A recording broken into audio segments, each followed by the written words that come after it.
Band theory.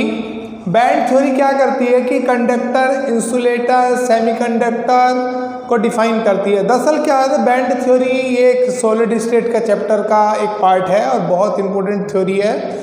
इस theory में हमें ये पता चलता है कि कोई सॉलिड, मेरे पास कोई सॉलिड है, यदि मेरे पास कोई सॉलिड है, अब ये सॉलिड क्या होगा, ये सॉलिड किस नेचर का होगा, ये कंडक्टर होगा कि नहीं होगा, ये इंसुलेटर होगा, ये इंसुलेटर होगा, या फिर सेमीकंडक्टर नेचर का होगा। क्या होगा, भी कंडक्टर नेचर का होगा। ये थ्योरी हमें इस बात को डिफाइन करती है। अब ये थ्योरी क्या होती है और इस थ्योरी को हम कैसे समझते हैं, ये हमारे पास मेन मुद्दा है। इस थ्योरी में कोई सॉलिड के कितने तरीके होते हैं, किस तरीके से हम डिफाइन कर सकते हैं, हम इस बात को बताएंगे। दरअसल इस थ्योरी के अंदर दो तरीके के बैंड होते हैं और इस बैंड को कुछ हम इस तरीके से समझा सकते हैं। मेरे पास एक यहाँ पर एक बैंड होता है, ये बैंड, इसको मैंने बोला बैंड, और यहाँ पर एक दूसरा बैंड होता है। इस बैंड को हम कहते हैं कंडक्टर बैंड,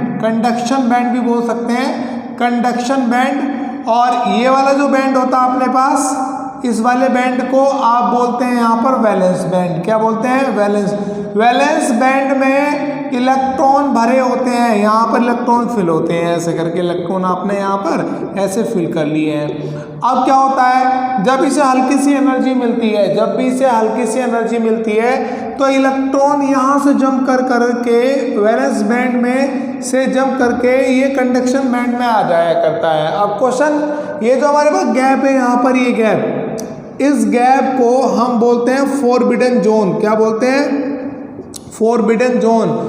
फॉरबिडन जोन इस गैप को बोला करते हैं। ये गैप हमें वैलेंस बॉन्ड और कंडक्शन बैंड के बीच का गैप होता है, इसको फॉरबिडन जोन बोलते हैं। ये जो मेरे पास कंडक्शन बैंड है, इसे मैं एक और नाम से जानता हूँ जिसको बोलते हैं एम्प्टी बैंड। क्या बोलते हैं, एम्प्टी बैंड, क्योंकि इसमें कुछ इलेक्ट्रॉन भरे हुए नहीं है, तो इसे एम्प्टी बैंड भी बोलते हैं। और इसे हम बोलते हैं फील्ड बैंड। क्या बोलते हैं, फील्ड बैंड। ये भरा हुआ बैंड है, इसके बाद इलेक्ट्रॉन भरे होते हैं तो फील्ड बैंड है। यानी कि फील्ड बैंड इलेक्ट्रॉन होने के कारण कुछ भारी होता है और नीचे की साइड में उसको रखते हैं, जबकि कंडक्शन बैंड हल्का होने के कारण क्या होता है, इसको हम ऊपर रखते हैं। और जो बीच का गैप है हमारा, इस गैप को हम क्या बोलते हैं, यहाँ पे एनर्जी गैप। क्या बोलते हैं, एनर्जी गैप या फॉरबिडन जोन या बिडन गैप। फॉरबिडन गैप इसको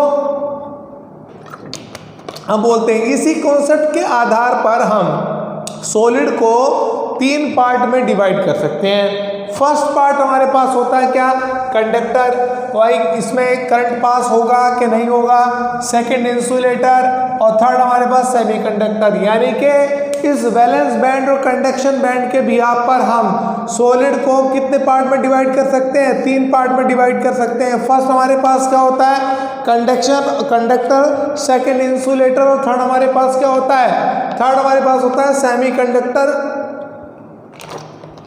अब हम बेसिकली क्या करते हैं कि इस बात को समझने की कोशिश करते हैं। अब हमारे पास क्या है, बेसिकली ये जो हमारे पास सॉलिड है, इस सॉलिड को हम अगर एनसीईआरटी बुक की बात माने तो इस तरीके से हमने वहाँ पे एक डायग्राम हमें मिलेगा, ऐसे करके एक डायग्राम मिलेगा हमें। और इस डायग्राम में यहाँ पर एक ऐसे डार्क लाइन सी मिलेगी हमें, ऐसे करके एक हल्की सी डार्क लाइन। और हम बोलेंगे कि ये जो हमारे पास यहाँ पर ये वैलेंस बैंड है, इसको मैं यहाँ पर वी भी लिख रहा हूँ, वैलेंस बैंड। और ये जो हमारे पास कंडक्शन बैंड है, यहाँ पर एक कंडक्शन बैंड है, इनके बीच का जो फॉरबिडन गैप है, ये फॉरबिडन गैप जस्ट लाइक बिल्कुल जीरो की तरह भरा हुआ है। और इलेक्ट्रॉन हल्का सा हीटिंग पाने पे, हल्का सा गर्म होने पर क्या होगा, जंप कर जाएगा, किसमें, कंडक्शन बैंड में। और कंडक्शन बैंड में जंप करने का कारण यानी कि ओवरलैपिंग कर जाएंगे इलेक्ट्रॉन, और ओवरलैपिंग करने की वजह से क्या होगा,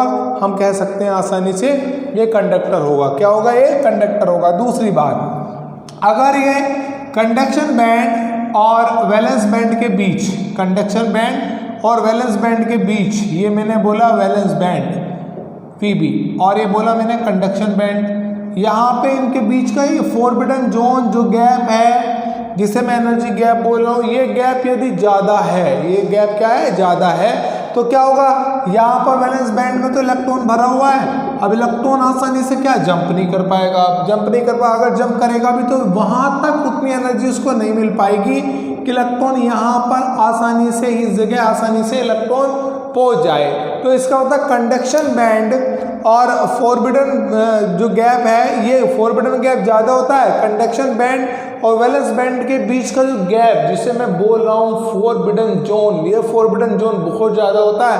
अलग अलग बुक इसको कहते हैं कि इसके बीच का जो एनर्जी हमें देनी है वो 4 से 5 इलेक्ट्रोवोल्ट तक भी होती है। अलग अलग, ये डिजिट कोई फिक्स नहीं है। अगर पूरी शर्मा पठानिया बोलेंगे तो वो अलग कुछ बोलेगी, अगर हम अपने रिफ्रेशर को बात करेंगे तो अपनी अलग बोलेगी। अलग से मेरा कॉन्सेप्ट मैं बता रहा हूँ आपको कि फॉरबिडन जोन का जो गैप है 4 to 5 इलेक्ट्रोवोल्ट होता है। और 1 इलेक्ट्रोवोल्ट आप जानते हैं 1 इलेक्ट्रोवोल्ट कितने जूल के बराबर होता है आपके पास, 1.6 × 10⁻⁻19 जूल के बराबर हो सकता है। यानी कि इसकी एनर्जी को हम जूल में भी मेजर कर सकते हैं। अब ये जो फॉरबिडन जोन गैप थोड़ा ज़्यादा है, और ज़्यादा होने का मतलब एनर्जी ज़्यादा चाहिए इसको यहाँ से इलेक्ट्रॉन जाने के लिए, जितनी एनर्जी नहीं मिल पाती है। तो बेसिकली क्या होते हैं, ये आपके पास जिनके बीच गैप कम होता है ये मेटल नेचर के होते हैं, और जो मेटल नेचर के होते हैं वहाँ पर वो कंडक्टिविटी शो करेंगे। तो ये वाले क्या होंगे, कंडक्टर होंगे, और ये वाले क्या होंगे, ये इंसुलेटर होंगे। क्या होंगे, ये इंसुलेटर होंगे, ये इंसुलेटर है साहब, क्योंकि इनके बीच का फॉरबिडन जोन बहुत ज़्यादा है। एनसीईआरटी की बुक को माने तो क्या होगा, ये जो हमारे पास कंडक्शन बैंड है, यहाँ पर अगर ये कंडक्शन बैंड जिसे मैं सी भी बोल रहा हूँ, यहाँ पर एम्प्टी बैंड भी बोलता हूँ इसको मैं बार बार, और इसके बीच का गैप थोड़ा कम है, यानी कि इंसुलेटर से तो कम है, और सेमी जो मेटल है अपने पास कंडक्टर है उससे थोड़ा ज़्यादा है, यानी कि इन बिटवीन है यहाँ पर। और इसको जो इलेक्ट्रोवोल्ट एनर्जी चाहिए वो लेस देन कितना, 3 इलेक्ट्रोवोल्ट के करीब। ये भी मैं बोला हूँ, ये वाले डिजिट और ये वाले डिजिट जो है ये किसी अलग अलग बुक में अलग अलग हो सकता है, कहीं 2 वोल्ट, वो भी मैटर के ऊपर डिपेंड करता है कि आप कौन से सेमीकंडक्टर की बात कर रहे हो, आप सिलिकॉन की बात कर रहे हो, जर्मेनियम की बात कर रहे हो, तो वो मेटल के ऊपर डिपेंड करते, तो थोड़ी घटती बढ़ती रहती है, तो इससे परेशान होने की बिल्कुल भी जरूरत नहीं है। अब मैं बता रहा हूँ एम्प्टी बैंड और आपके पास वैलेंस बैंड, यहाँ पर जो वैलेंस बैंड है इसके बीच का जो गैप, इसके बीच का गैप इंसुलेटर से तो कम है मगर मेटल से थोड़ा ज़्यादा है, मेटल से थोड़ा सा ज़्यादा है। आप इसमें कह सकते हैं आसानी से ये सेमीकंडक्टर नेचर के होंगे। तो ये तो आपकी एनसीईआरटी की बुक कहती है, इतनी बात है आपकी एनसीईआरटी की बुक कहती है कि सेमीकंडक्टर कौन से होते हैं, इंसुलेटर कौन से होते हैं, और आपके पास में ये कंडक्टर कौन से होते हैं। फॉरबिडन जोन सबसे ज़्यादा किस में होता है, इंसुलेटर में होता है, उससे कम किस में होता है, सेमीकंडक्टर में, और ना के बराबर फॉरबिडन गैप जिसमें 0 होता है वो कंडक्टर होते हैं हमारे पास। अब हम इसके पीछे की थ्योरी के बारे में बात करते हैं कि इस थ्योरी को देने के पीछे क्या कारण रहा, कैसे है, इस बात पे थोड़ा सा हम यहाँ एक्सप्लेनेशन देने की कोशिश करेंगे। जो एक्सप्लेनेशन हमने अलग अलग बुक से निकालने की कोशिश की है, चाहे वो एटकिन है, चाहे वो पूरी शर्मा पठानिया बुक है फिजिकल केमिस्ट्री की, या फिर हमारे पास जो अलग अलग बुक की जो थ्योरी है वो क्या कहती है थ्योरी के पीछे, उसमें निकाल करके मैं आपको थोड़ा सा समझाने की बात करता हूँ। देखो दरअसल क्या होता है, एक एग्जाम्पल लेकर के हम बात करेंगे। ये एग्जाम्पल मैं ले रहा हूँ, इस एग्जाम्पल में मैंने लिया सोडियम का एटॉमिक नंबर 11 है, और इसको मैं तोड़ूंगा 1s2 2s2 2p6 और 3s1 मैंने लिया। अब इसके बाद अगर हमारे पास कोई एम्प्टी खाली होता तो 3p आता। अगर हम इलेक्ट्रॉन को और भी ज़्यादा एक्साइटेड करेंगे तो यहाँ पर क्या होगा, 3p आएगा। अब मैं बताना चाहता हूँ कि जो 3s1 है मेरे पास और ये जो 3p है, इसका ही बहुत बड़ा रोल होता है। ये बात आपको समझने की जरूरत है। 3s1 में इलेक्ट्रॉन है तो सिंपल सी बात है, ये वैलेंस बॉन्ड का फॉर्मेशन, वैलेंस बैंड का फॉर्मेशन करेगा। और 3p जो मेरे पास खाली है ये कंडक्शन बैंड को फॉर्मेशन करेगा। किसको बोलेगा? कंडक्शन बैंड को फॉर्मेशन करेगा। दूसरी बात, अगर हम इनके बीच के एनर्जी को देखें, इनके बीच की एनर्जी को देखें तो सिंपल सी बात, एक बात बताएं हम यहाँ पर, ये बात है सिंपल सी। तो 3s यहाँ पे मैं ऐसे करूँगा 1s, फिर करूँगा 2s, फिर करूँगा 3s और या 2p पहले करूँगा, उसके बाद 3s करूँगा और यहाँ पे 3p करूँगा यहाँ पे। अब सिंपल सी बात मैं बताऊँ, जो 3p है भाई ये तो हमारे पास कंडक्शन बैंड करेगा और जो 3s है ये मेरे पास वैलेंस बॉन्ड बनाएगा। तो अगर मैं सिंपल सी बात इन दोनों की बात करूँ तो ये दोनों हमारे पास ऐसे जाकर डिवाइड हो जाएंगे, ऐसे करके यूँ देखो आप यहाँ, ऐसे करके यूँ देखो आप यहाँ पर, ये कंडक्शन बैंड का फॉर्मेशन करेंगे और ये वैलेंस बॉन्ड का फॉर्मेशन करेंगे। और ये बीच का जो गैप होगा इसको मैं फॉरबिडन जोन बोलूँगा, जिसे मैं एनर्जी गैप बार बार बोल रहा हूँ। और ये फॉरबिडन जोन जब बहुत ज़्यादा होता है तो इंसुलेटर होता है, फॉरबिडन जोन बहुत कम होता है। अब इसको दूसरे तरीके से समझाने की मैं कोशिश कर रहा हूँ। सपोज करिए मेरे पास कुछ इस तरीके से मैं इस थ्योरी को समझाने की बात कर रहा हूँ, क्योंकि ये एटम और मॉलिक्यूल्स की थ्योरी है। मुझे पूरा यकीन है कि आपको ये पूरी तरीके से समझ आएगी। देखो हमारे पास दो एटम है। ये मेरे पास एक एटम है, यहाँ पर लेता हूँ, इसको रफ करता हूँ क्योंकि यहाँ पर ये लाइट का रिफ्लेक्शन आ रहा होगा, ये आपको डिस्टर्ब करेगा। तो मैं यहाँ पर आता हूँ, 1 बाय 1 करके समझाता हूँ। सपोज करो ये आपके पास एटम है, एक एटम और एक दूसरा एटम है आपके पास, और ये एटम दोनों आपस में मिलकर के मॉलिक्यूल बनाते हैं। ये मेरे पास एक मॉलिक्यूल बना रहे हैं, यहाँ पर ये मॉलिक्यूल का फॉर्मेशन कर रहे हैं। यानी कि ये एटम ये वाला एटम मिलकर के क्या बना रहा है? मॉलिक्यूल बना रहा है। ये क्या कर रहा है? मॉलिक्यूल बना रहा है। यानी कि सिंपल सी बात है, दोनों एटम आपस में जुड़ रहे हैं। तो ये मेरे पास जो मॉलिक्यूल बना है ये मॉलिक्यूलर ऑर्बिटल हुआ मेरे पास। क्या हुआ? Molecular orbital. अभी मैंने देखा कि सोडियम 11 को हमने ऐसे बनाया, 1s2 2s2 2p6 3s1 और यहाँ पे 3p में 0 मैंने भर लिया है यहाँ पर। तो भाई सिंपल सी बात है, अगर हमें किसी एटम की एनर्जी लेवल को देखना है, अगर हमें किसी एनर्जी लेवल को देना है, इनकी एनर्जी दरअसल क्या होता है? डिस्क्रीट होती है। डिस्क्रीट का मतलब सिंपल सा लॉजिकल बात है, ये जो शेल है न्यूक्लियस के चारों तरफ, के एलिमेंट जिन्हें हम बोला करते हैं, और इनकी एनर्जी फिक्स होती है। इनकी एनर्जी क्या होती है? फिक्स होती है। एनर्जी डिस्क्रीट का मतलब क्या होता है? एनर्जी फिक्स होती है। तो सिंपल सी एक लॉजिकल बात, अगर हम यहाँ पर एनर्जी, यदि हम एनर्जी को समझने की कोशिश करें तो देखो, हम इस एटम की एनर्जी की बात करें तो ये मेरे पास एटम की एनर्जी है 1s की, फिर एनर्जी है 2s की, फिर एनर्जी है मेरे पास किसकी? 2p की, फिर एनर्जी मेरे पास 3s की है और 3p की तो मेरे पास 0 एनर्जी। अब क्या होता है? जो मेरे पास 3s है ये मेरे पास हाईएस्ट एनर्जी लेवल्स का वैलेंस बॉन्ड फॉर्मेशन करता है। वैलेंस ऑर्बिटल है मेरे पास, जिसके जो एनर्जी है वो हाईएस्ट है। अब हमने सॉलिड एक एटम के बारे में लिया। अगर हमारे पास सॉलिड जो है 2 है, क्योंकि एक एटम दूसरा एटम मेरे पास है।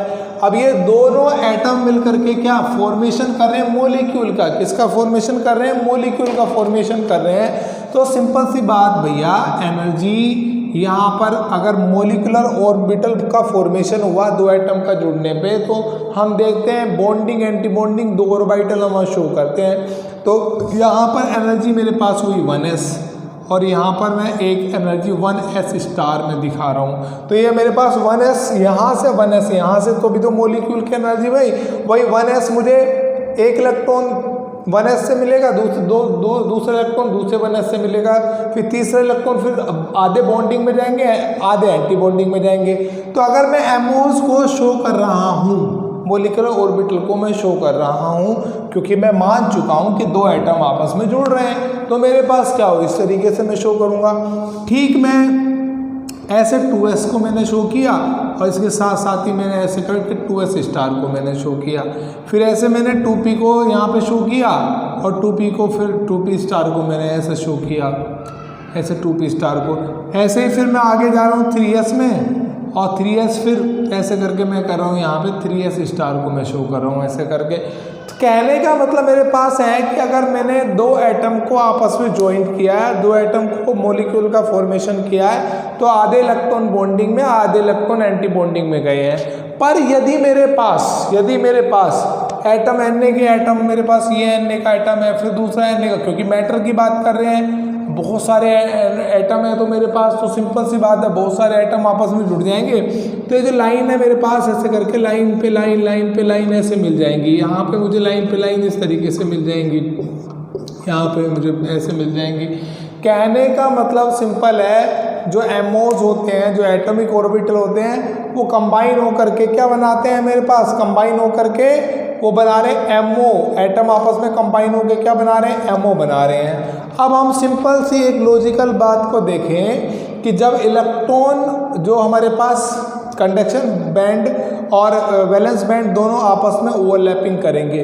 कंडक्शन बैंड मेरे पास ये दो एनर्जी में, यहाँ पर मैंने शो कर दिया इस तरीके से, यहाँ पर ये देखो, यहाँ पे ये वैलेंस यानी कि वैलेंस बैंड में और ये कंडक्शन बैंड में जो मेरे पास एम्प्टी खाली मेरे पास ऑर्बिटल है वो कंडक्शन बैंड का फॉर्मेशन करेंगे, और जो फील्ड है भरे हुए हैं वो मेरे पास क्या कर रहे हैं, वो मेरे पास कर रहे हैं क्या, वैलेंस बैंड का फॉर्मेशन।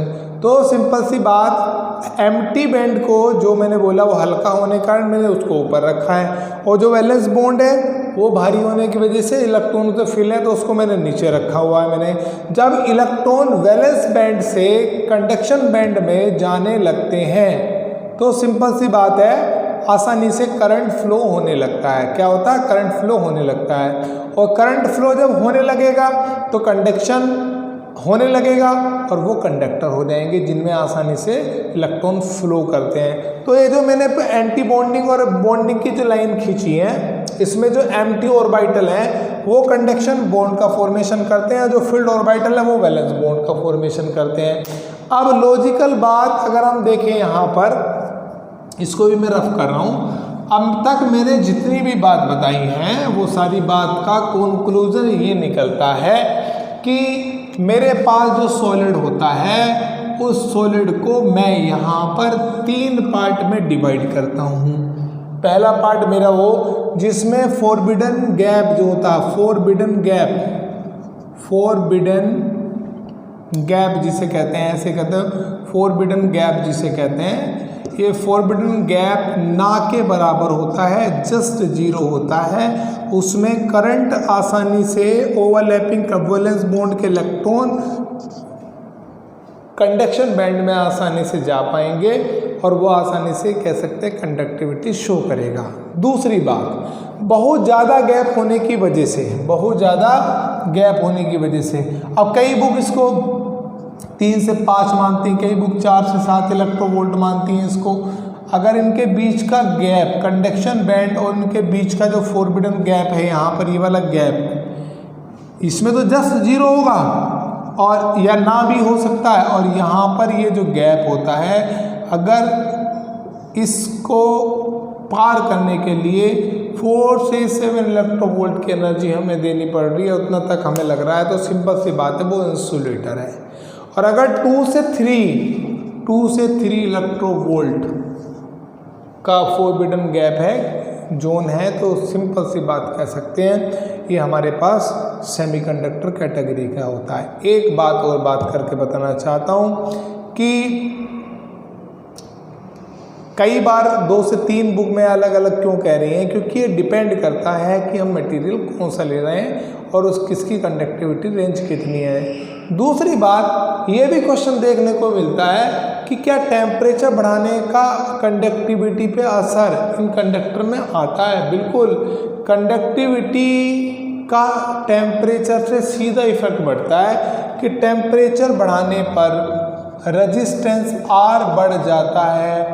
R बढ़ गया तो सिंपल सी बात ये देखने को मिला है कि कंडक्टिविटी अक्सर मेटल में घट जाती है, क्योंकि इलेक्ट्रॉन का फ्लो एक डायरेक्शन में ना हो करके, ये जो एक डायरेक्शन में ना हो करके, अगर हम टेम्परेचर बढ़ाएंगे तो इलेक्ट्रॉन का फ्लो की डायरेक्शन अलग अलग हो जाएगी, और डायरेक्शन अलग अलग हो जाने की वजह से उनकी डायरेक्शन की जो इलेक्ट्रॉन के माइग्रेट करने का जो एरिया है वो बदल जाने की वजह से क्या होगा, कंडक्टिविटी बढ़ जाएगी। तो आई होप कि आपको ये बैंड थ्योरी समझ आई होगी। थोड़ी लंबी हो गई है वीडियो, पर समझाने का पूरा कोशिश किया, आपको समझ आई होगी। Thank you very much.